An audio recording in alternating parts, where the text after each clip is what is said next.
The back pass.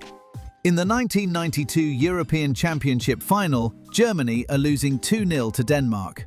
Jürgen Klinsmann is waiting for Peter Schmeichel to release the ball, watching the Danish goalkeeper bouncing it, then rolling it to a defender, who immediately passes it back. Schmeichel picks it up again. Klinsmann doesn't even bother pressing anymore.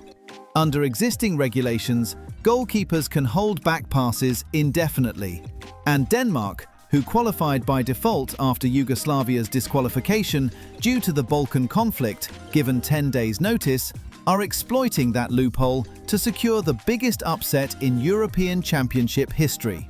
This was systematic time destruction elevated to match-winning strategy. Schmeichel's technique was brutally effective. Receive the back pass, wait for an opponent to approach, then casually scoop the ball up before they arrive. The striker becomes a spectator. The clock keeps running. But Denmark didn't invent this. They perfected it at the worst possible moment for FIFA. 2 years earlier, the 1990 World Cup in Italy had exposed the problem at scale. That tournament averaged just 2.21 goals per game, the lowest in World Cup history. Analysis of the Ireland-Egypt group match revealed that goalkeeper Paki Bonner held the ball for 6 cumulative minutes of the 90. 6 minutes of nothing. The commercial implications were severe. Television audiences declined mid-tournament. Sponsors grew nervous. The entertainment product funding FIFA's operation was being strangled by its own rules. So IFAB signed the paperwork for a new regulation before Euro 92 even started. Denmark's final wasn't the trigger. It was the farewell tour.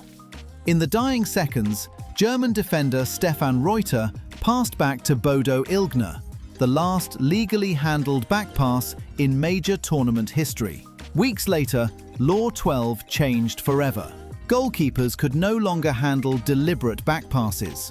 Violation meant an indirect free kick inside the box. The early weeks of the 1992-93 season produced comedy and catastrophe in equal measure. Goalkeepers who'd never needed footwork suddenly faced attackers charging at every back pass. But the long-term impact was profound. Goal scoring increased. And football had learned something important. FIFA doesn't ban tactics because they're unfair. They ban them when they threaten the entertainment value that drives revenue.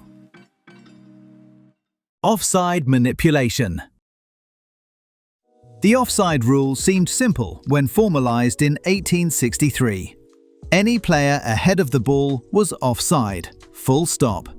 You couldn't receive a forward pass under any circumstances. The only way to attack was to dribble it yourself, pass backward, or have teammates sprint onto the ball from behind. Early football looked closer to rugby, packs of players swarming the ball, dribbling contests, almost no through balls. Clean, logical, but brutally restrictive. By 1866, the rules evolved to require 3 opponents between you and the goal line to be onside. Forward passes were finally legal, but coaches immediately weaponized the change. The game remained extremely defensive, with coordinated backlines catching attackers offside 40 times per match. FIFA's first major intervention came in 1925, reducing the required opponents from 3 to 2. The impact was immediate. Goals in the Football League jumped from 4,700 to 6,373 in one season. But coaches adapted. The offside trap, coordinated defensive movements to strand attackers, became tactical warfare. The 1990 revision tried to tip the balance. Now being level with the second-last opponent meant you were onside, not offside. The goalkeeper counts as one of those opponents, so typically the offside line sits with the last outfield defender. Crucially, the rule also states you cannot be offside if you're level with or behind the ball when it's played, which is why players can receive backward passes even when ahead of all defenders. Then came the real complication. In 1995, the rules introduced gaining an advantage, suggesting offside required active involvement, not just position. In 2003, EFAB formally implemented passive offside. A player could stand in an offside position without penalty, provided they weren't interfering with play. This created chaos. What constitutes interference? If a goalkeeper adjusts because of a threat, is that influence? Sam Allardyce famously exploited this ambiguity, positioning players in offside positions during set pieces who then retreated as the ball was played. The 2005 revision clarified which body parts counted: head, body, and feet, but not arms. This precision became essential once VAR arrived, where decisions now hinged on centimeters. What began as an anti-goal hanging measure had become one of the most technically analyzed elements in professional sport, requiring artificial intelligence and limb tracking technology to enforce. Tactical fouling. Watch Manchester City lose possession in a dangerous area and count to 3. Within that window, a City player will commit a foul. Not violent, just enough to stop the counter-attack. A pulled shirt. A blocked running line. The referee blows the whistle. City reorganizes. This is systematic fouling as operational philosophy, and FIFA has been trying to eliminate it for 60 years. The origins trace back to Italian Catenaccio in the 1950s. The logic was pragmatic. A foul conceded in midfield is vastly preferable to a chance conceded. The punishment rarely equals the threat eliminated. FIFA introduced yellow cards in 1970, specifically to discourage this. Teams adapted with rotation systems, distributing fouls across the squad so no individual accumulated serious punishment. Jose Mourinho's Inter Milan in 2010 exemplified the approach. In their Champions League semi-final against Barcelona, Inter committed numerous fouls across both legs while receiving only 7 yellow cards. An efficiency that illustrated the cost-benefit calculus perfectly.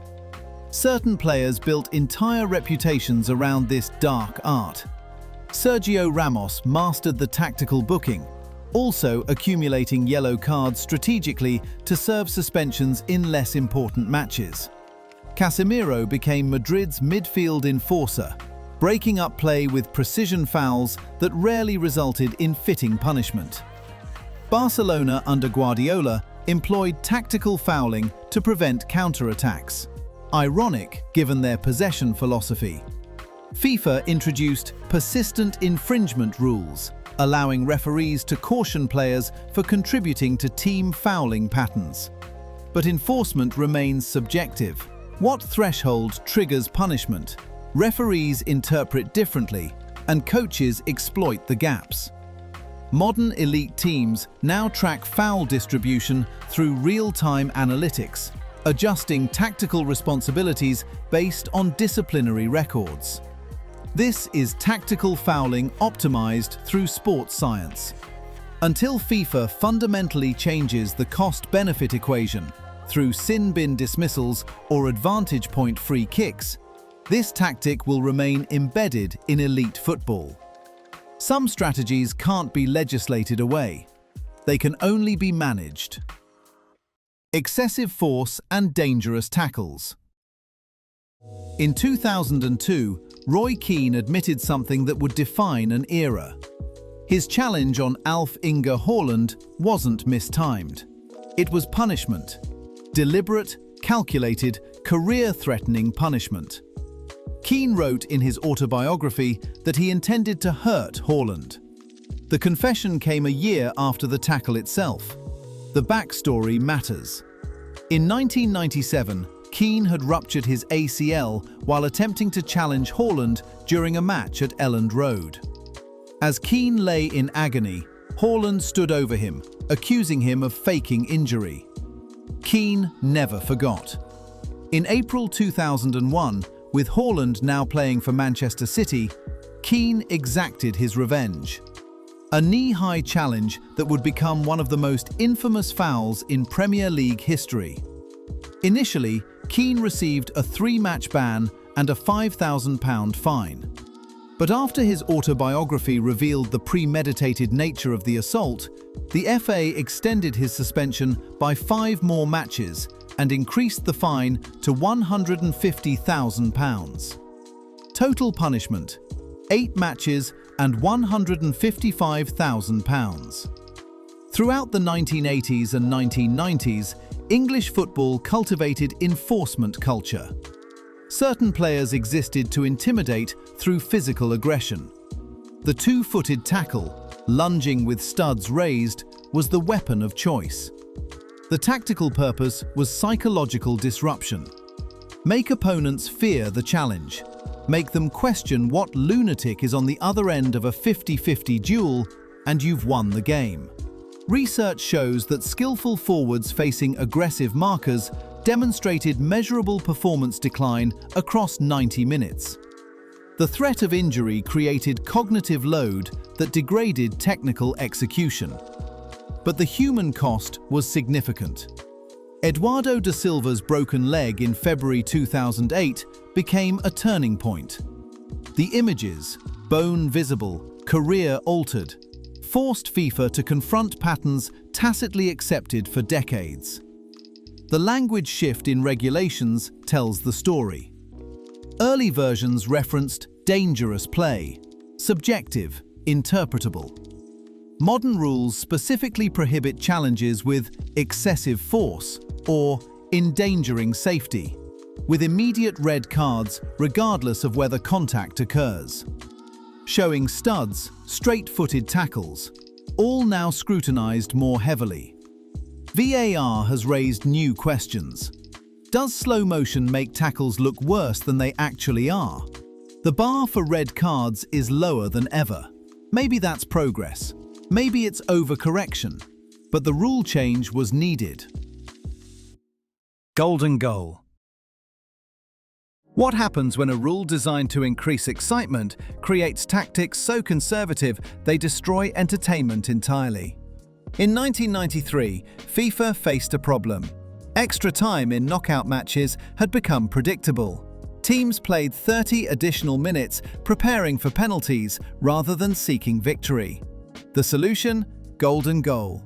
Score in extra time, match ends immediately, sudden death, maximum drama. FIFA expected attacking football. They got the opposite. Under traditional extra time, conceding was survivable. 30 minutes allowed recovery. Under golden goal, conceding meant instant elimination. No response possible. Coaches reacted rationally. If one goal ends everything, don't concede. If attack creates vulnerability, don't attack. The fear of losing became more powerful than the pursuit of victory. Euro 1996 and 2000 reinforced the pattern. Extra time periods became tactical stalemates. Both teams sat deep, terrified of making the mistake that would end their tournament instantly. The two 15-minute periods became exercises in defensive caution rather than attacking adventure. Shot attempts dropped significantly compared to traditional formats. The entertainment value FIFA sought never materialized. In February 2004, IFAB announced that after Euro 2004, both the golden goal and its variant, the silver goal, would be removed from the laws of the game. The 2006 World Cup returned to traditional extra time. The golden goal proved something important. Give teams regulations that amplify elimination anxiety, and they'll minimize exposure to that fear, even when doing so undermines competition itself.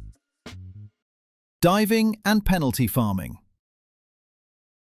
In Italian football culture, there's a word, furbo. It translates roughly as cunning, the intelligence to find advantage within a system's boundaries. Being opportunistic wasn't originally considered unsporting by everyone. It was considered smart. Reading the defender's body language, anticipating contact, amplifying minimal connection into something referees would penalize. The mathematics were compelling. Penalty conversion rates exceed 75%, and in some leagues reach 90%. If a forward could manufacture a penalty, the expected value exceeded most attacking options. Players adapted their movement, running across defenders rather than past them, exaggerating minimal touches, timing falls for maximum referee visibility. Some perfected the art of leaving a trailing leg to invite contact in the box. FIFA's initial response was rhetorical condemnation without enforcement. Simulation was technically a yellow card offence, but rarely punished in real time. The transformation arrived with VAR. Video review altered the incentive structure fundamentally.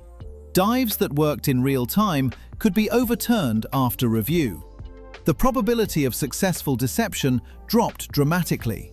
That trailing leg inviting contact, now scrutinized in slow motion from multiple angles. Post-VAR analysis shows measurable decline in contentious penalty awards. Players adapted. Genuine contact became more valuable than manufactured falls.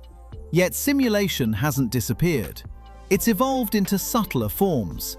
Exaggerated reactions to genuine contact, strategic falling to draw attention to actual fouls. The psychological warfare continues. FIFA simply forced it to become more sophisticated. Referee intimidation. In January 2000, referee Andy D'Urso awarded a penalty at Old Trafford and spent the next 30 seconds retreating across the pitch as Roy Keane, David Beckham and 4 other Manchester United players pursued him, faces contorted with rage. This wasn't spontaneous anger, it was tactical pressure.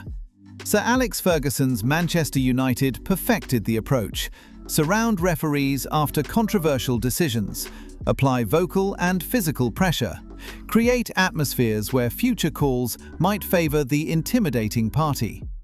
Studies measuring officiating in high-pressure environments show measurable skewing of decisions toward reducing conflict. Referees experience unconscious bias under social pressure like any human. D'Urso himself later admitted, "If I had stood my ground, I would have been pushed over." FIFA's intervention came incrementally. The Respect campaign launched in 2008. Yellow cards for mass confrontation became standard. Technical area restrictions limited manager movement. The most significant change is now in effect. Only team captains can approach referees about major decisions. UEFA trialled this protocol at Euro 2024 before extending it to all European club competitions for the 2024-25 season. In March 2025, IFAB formally incorporated the guidelines into the laws of the game, and the Premier League adopted them from July 2025. Initially, referees enforced the rules strictly, with yellow cards for any non-captain approaching them, and even for players gesturing for opposition cards. Enforcement has since softened. Players still occasionally gesture for opposition cards without punishment, but the structural change remains. Referees no longer retreat across pitches pursued by hostile players. But the underlying incentive remains. As long as marginal pressure can influence marginal decisions, competitors will apply it. Time wasting. The 2022 World Cup produced something unprecedented: matches regularly exceeding 100 minutes. England against Iran lasted 117 minutes. This wasn't accidental. FIFA was finally addressing a tactical exploit that had corrupted football for generations. Official match time has always been largely fictional. Scoreboard clocks show 90 minutes, but actual playing time averaged 55 to 60 minutes. The remainder? Slow throw-ins, delayed goal kicks, walking substitutions.